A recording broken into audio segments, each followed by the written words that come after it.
Hi guys, welcome back to our weekly episode of podcast at Rapitage and Triple S Developers. And today I'm joined by my esteemed colleague, Mr. Melvin. Yeah, Niaje, how are you? Pasana, say hi to your guests. Yeah, hi guys, my name is Melvin, property consultant here at Reportage Properties, and happy to be here, bro. Yeah, karibu sana. Thank you. Today I just wanted us to have a conversation about personal growth and mindset as a real estate agent in the market. Okay. And first and foremost, we just want to break the ice kidogo kidogo. We can start with some would you rather questions, yeah? But real estate topics, yeah? Would you rather, for example, buy off-plan or ready apartments? Definitely, I will go for off-plan any day. It's much more convenient, much more flexible as well. You get to spread your risk well and also your capital as well. So, Okay. For me, with the kind of knowledge that I have, I will definitely go for off-plan. What about you? Also for me, I'm a risk taker, yeah. I will definitely go for off-plan, but also depends with the purpose of me buying, yeah. Uh-huh. Yeah, because it has a lot of thought into it, because you might want something that is ready, something maybe for living in, or if you want for investment, you can wait and get it at off-plan at a discounted price, factors into your ROI, yeah. Okay. Yeah, now that said, let's dive a little bit outside the real estate market. Would you rather, since you're a salesperson and I know you're passionate about cars, Yeah. would you rather sell properties right now or sell or sell cars? Right now, I think properties are much more in terms of the kind of returns that you expect to get out of closing a deal. Yeah. I think a career in real estate is a bit much stronger. But then again, we need to remember that the sales aspect is still there. Yeah. The only difference is you're selling a different product. Yeah. So even if I'm to switch right now, I can probably easily sell a car because I do understand the features and the kind of things that pull people to certain vehicles and all that, like inside out, also in terms of the kind of components that the vehicles have and all that. But the kind of wealth or the kind of experience that is gained out of any sales environment, it's still the same. It's just a different product that you're going into. But also, when you say, sales is sales, sales can make you be rich. That is something that people fail to understand. Yeah. Can close in a deal worth maybe 100 million or 200 million Kenya shillings. That's really good commission. So I know you're passionate about cars, and I believe you can also sell like the high-end cars like Range Rover, Evoques, and so on. Cars worth more than 10 million, 20 million, 50 million maybe.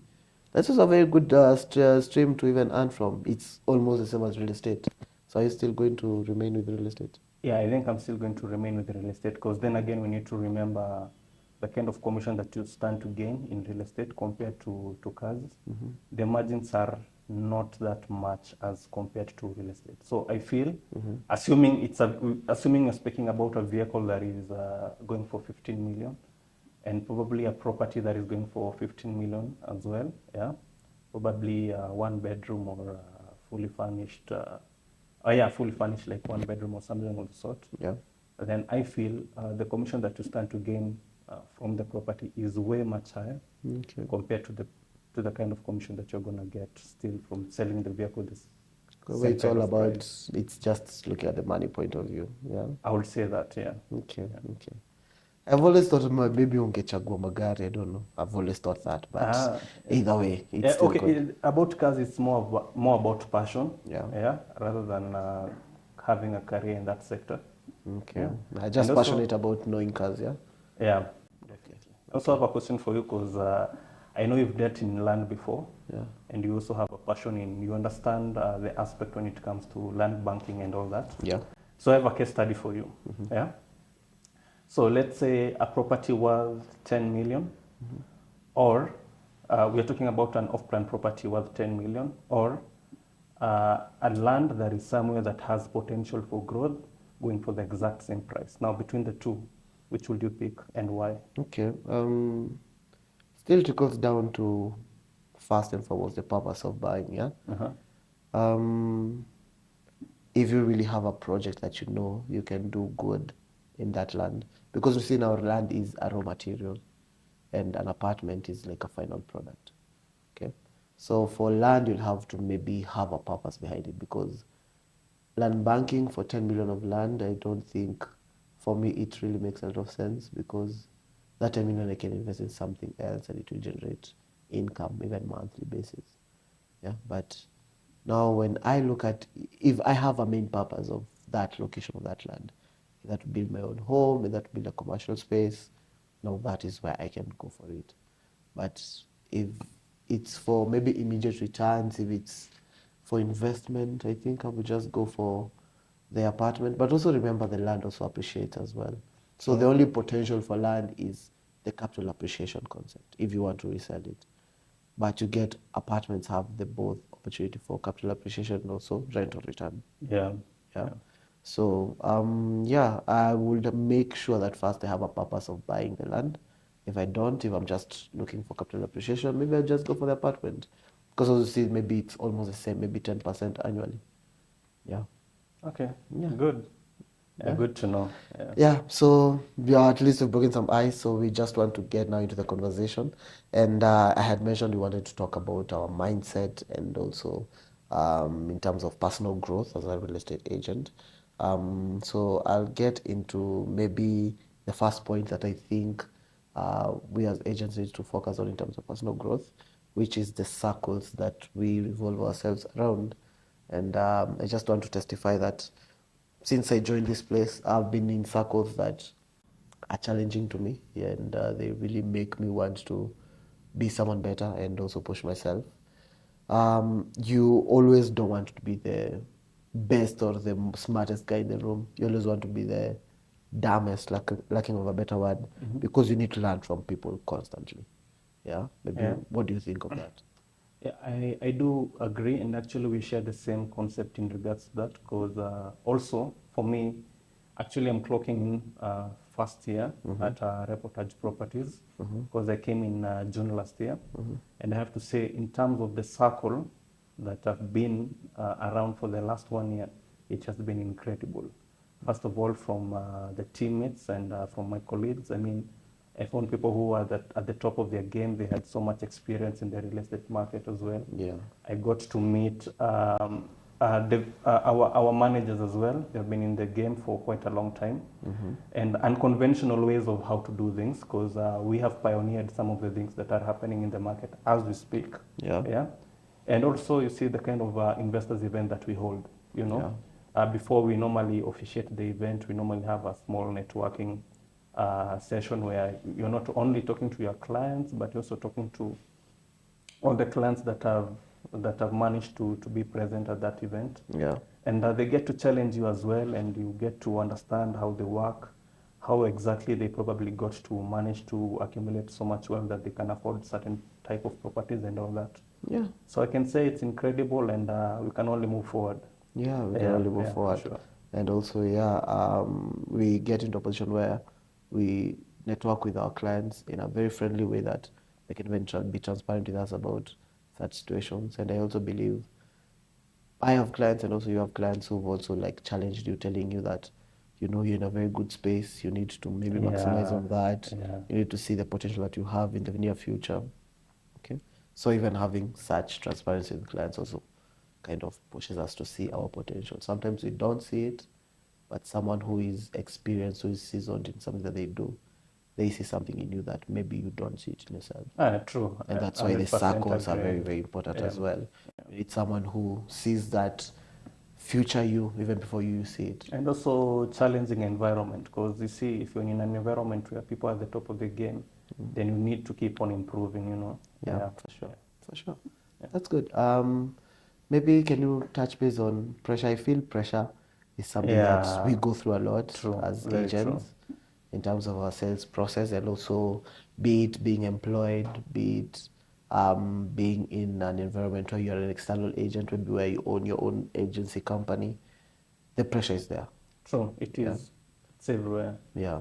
And sales is one area that is highly pressurized, because that's the only platform where revenue gets to flow in, right? So especially in the positions that we are currently, like you're selling high-end properties, there's a lot of competition in the market. And we still have the same type of investors who keep on investing time and time again. So you really need to know exactly on how to handle pressure from both sides. Yeah, and expectations, because Exactly. there are always expectations, no matter the position you hold, no matter the job you do, no matter being sales or not. As okay, in sales there are always expectations because of the target set for you. But no matter what, every job you are expected to do something. Yeah. So the pressure and the expectations really kicks in, because in this case you are talking about handling people's emotions, handling people's livelihoods, because you might have a very hot client, they were willing to pay, but maybe whatever relative passes on before that Yeah. transaction, it really Yeah. affects that transaction as well. So it's not a fixed play per se. It's something that you also have to manage, also the pressure point of view. And yeah, just to summarize on the pressure, you really have to be resilient and keep on pushing. And now that brings in the discipline aspect of being in the real estate Yeah, market. true, true. Yeah, because being resilient, it also grows the discipline aspect of yourself. Being there no matter what, no matter the deals you might have, many offers. Like I think I was just telling you the other day, ile miezi I have a lot of reservations. Other Yeah. months that you are surprisingly don't sell much. Yeah, but the Yeah. ones that you have a few, they always They take actually in. have They the highest actualize. conversion rates. Yeah, that is true. And Yeah. also the aspect of showing up, it's really important, especially in such a space. Yeah. This is a space that actually takes a lot of time for you to be able to craft your knowledge, to be able to understand the market, Yeah. to also to be able to understand what exactly clients want, Yeah. how to address what you have clearly. You may have an awesome product, but the way that you are pitching it to someone may not buy into the idea. Yeah. And someone else might have an average product, Yes, but I would how say that. they pitch it, Makes it so convincing. exactly. Yeah. Yeah, so there's an aspect of consistency as well, yeah, where you need to keep on showing up, you need to keep on acknowledging your colleagues where you are not clearly understanding. You also need to be very humble, very, very humble, Yeah. to Humility is appreciate the very fact important. that someone else could be good at what they do more than you, and you be willing to learn from them. Yeah. Yeah, there's also an aspect of humility from there. Yeah. But consistency is a must. Actually, I think this cuts across board in any field. In any field, Yeah, yes. you need to grasp, and you need to make time for this thing to actually actualize. Yeah, and for you give to it start time to seeing grow. returns in a good way, for you to grow your network, for you to Yeah. start getting referrals that are actually flowing in numbers. Yeah. You know, like for us, we have at this specific time, we are very, very aggressive when it comes to calls, Yeah. because we are not yet at the level where you just sit down and expect calls and you expect sales to come in. Yeah. So we are very aggressive on how we follow up with our prospective clients, or even our agents whom they are bringing clients to us. But it will get to a point, any seasoned realtor will tell you, or any person who's been in the field for a very long time, they do not do as much cold calling as they used to do before. Yeah. Yeah, they have their networks in place. They have a very big database where they still get referrals, they still get calls, they still get called in to consult and all that. And Yeah. that is exactly what we are building. Yeah. And you cannot do that without consistency. True. So I'll say for any person who is in the field and you're probably starting off as an external agent, you really need to have the aspect of showing up consistently. At the moment as we speak, we normally have so many events that are going on. Make a point of attending. These events are free. Make a point of attending. For example, we have an event on this Friday, Yeah. on the 27th, where it's an agents networking event. And if you are watching this and you're an agent in the field, please make a point of coming. Get to interact with other agents. We're going to be presenting our developments, DigiWest and DigiJK, which is very crucial for you to learn as well in regards to the property segment and also the market as well. And it's a platform where you also get to benefit in the near future, because probably after 5, 6, 7 years, an agent or a colleague that you met previously is the one who's going to be giving you a referral. True. And maybe as a last point, Mark, yeah? Yeah.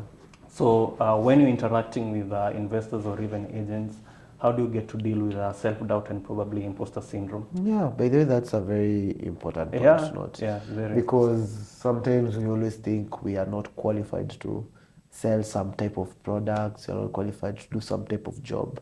The imposter syndrome really gets to us nowadays. And okay, for me, what I do is, okay, I actively believe in myself. That is a recipe for success. You know, you have to believe in who you are. You have to believe in what you're supposed to do. Yeah. And also, imposter syndrome, how do I handle it? Or even the self-doubt. Have you yeah. ever felt intimidated probably by an investor? Yeah, Something of the sort. yeah. Sometimes you feel maybe if you have a client, maybe a referral, this guy is big, he's a CEO of a huge company, Yeah, maybe yeah, even he's a mwanasiasa, like maybe you're meeting a senator. yeah. You are like, hey, mheshimiwa, you're meeting a mheshimiwa. So 100%. yeah, it gets there, but okay, you have to believe in yourself, and there's always that inner voice in me, like just like God, just push me through this meeting. And once I pray that short prayer, I can do it. I You think handle it, yeah? my secret is maybe prayers. I just have to talk to myself and also talk to God inside my heart, and I think I just find the courage. And even the word said, I think we were taught on Sunday the last week. There was this book in Judges. They were talking about Gideon. Gideon he had a very weird story. So let me just explain it to anyone who is interested in such. So Gideon was very young. So there was war between the Israelites and the Midianites. Yeah. So the Midianites were given power by God to overthrow, like dominate Israelites, because Israelites were very disobedient to God. So it was like punishment. So they could not even grow crops. They could not have livestock. They were even hiding in caves.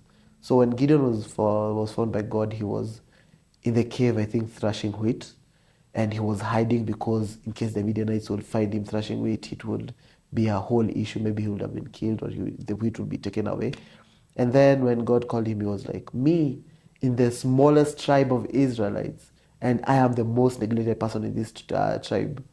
How will I even save Israelites? So God really encouraged him and said, I am with you. So when I hear such stories, and he ended up defeating an army of 135,000 soldiers with only 300 people, and God just showed his mercy. And maybe that's a whole sermon on its own. You can just go and read on it. But such a miracle is what just encourages me every day, that me as a small version of myself, which people try and make it when I talk to people, sometimes when I talk, they see me as this big person, but I'm just that small guy from home, from my mom. And sometimes I don't believe it. I have that imposter syndrome. I'm like, acha kuniita hivyo, acha kuniita sijui celeb, and I don't know. But it's high time to like appreciate now what God has done, and also now to accept it. Even getting that realization right now to also leave that imposter syndrome behind. And once you grow from such, you just never know where the ceiling is. So I can only say my remedy is prayer and God. I don't know, what about you? Nice. I would say when I was starting off, it was really, really difficult. Like every single interaction used to be self-doubt. Whether it's with a colleague, you do not know whether you're asking the right questions. Whether it's with a client, whether it's with your manager. But I realized the more you interact with these guys, the more comfortable you become. Yeah. And it's been going on pole as we progress, because the number of people that we're meeting now is increasing by the day. Yeah, it's increasing for sure. Like in a week, you can feel the workload becoming more. Exactly, yeah. And I feel like the more people that you engage with, the more confident you become. Yeah, true. And also, if you understand the product that you're selling, you also have some sort of level of confidence. Yeah. So when it comes to understanding the legal matters, the project itself, the financial bit of it, I mean, it becomes easy because you're confident in every single information that you're relaying out to an agent or even probably even an investor. Yeah. So I would say it's just about time and the number of interactions that I've had as well. Yeah. Even on the imposter syndrome, before you cut it off, I don't know if you've experienced it. Sometimes you might, the same you were saying about a lot of offer letters and reservations and not actualizing. I don't know if you've ever had that doubt after having multiple cancellation of deals. You're like, am I the problem? What's really wrong? Am I causing these deals not to come through? And then maybe you hand a client over to a colleague to help you handle it, and then they close your client, And yes, you're happy, but you're like, What did I do wrong? is me the problem? Is me my problem? My strategy is wrong. So yeah, that's also another stage of True, which is because I've experienced it and it really plays a toll on you. yeah. And also not that factor, the factor that you have been trying to push a specific investor to probably put down the Not only even a commitment. specific, you might have multiple Multiple. investors that you're trying to push and nothing is really actualizing. You even now doubt yourself. But sometimes when that kicks in, you just have to remind yourself that maybe we are thinking of the now, you want it now, but you have to wait for God's timing. You have to wait it. You have to just keep on working. Get more engagements because as much as you have like 5 investors not coming through, the 6th one might come and pay almost even less than a week. Yeah. And then it will give you relaxation and then now time to also recuperate on the other ones. So sometimes deals really take long. Yeah, Yeah, true. and that is maybe another point of imposter syndrome that really I didn't know happened. So But I really feel experienced this before. for anyone who might be going through that, I tried to come up with a way is you always try to get the feedback. Yeah. When I was handling investor one, this is what I did. It delayed. The investor never happened to buy, and the story goes on. Yeah. Investor two, probably it's in the tactic. Now this is what I'm doing. Investor three, this is what I'm doing. Then you try and focus. And that was also saying about the point about humility. Yeah. I might be handling a specific client or a specific investor whom I'm not making so much progress, but if I have a sense of pride and I do not want to hand that investor to my colleague to probably help, then I'm not getting any help that I need. Yeah, True, true. You need to have a sense of humility in as much as you've tried your best, but you're getting nowhere with this specific client. Then you need to admit it and immediately push it over to your colleague or even your manager. We've both experienced it. Like client anakupeleka rounds, but the moment you take it to your sales director, then it's a done deal. Yeah, And you you wonder start what's going wondering, on. Kweni, what was I doing wrong? Yeah. Yeah. So there's also a sense of humility as well into that. And there's also some sense where you feel, probably my manager will feel like I was not doing my job as I'm supposed to. Like, how will I explain a person whom I've been pushing with for the last 2-3 weeks, and it just makes one phone call and the investor is back on board? It Yeah. raises also questions. We've spoken a lot about the mentality and the mindset, yeah.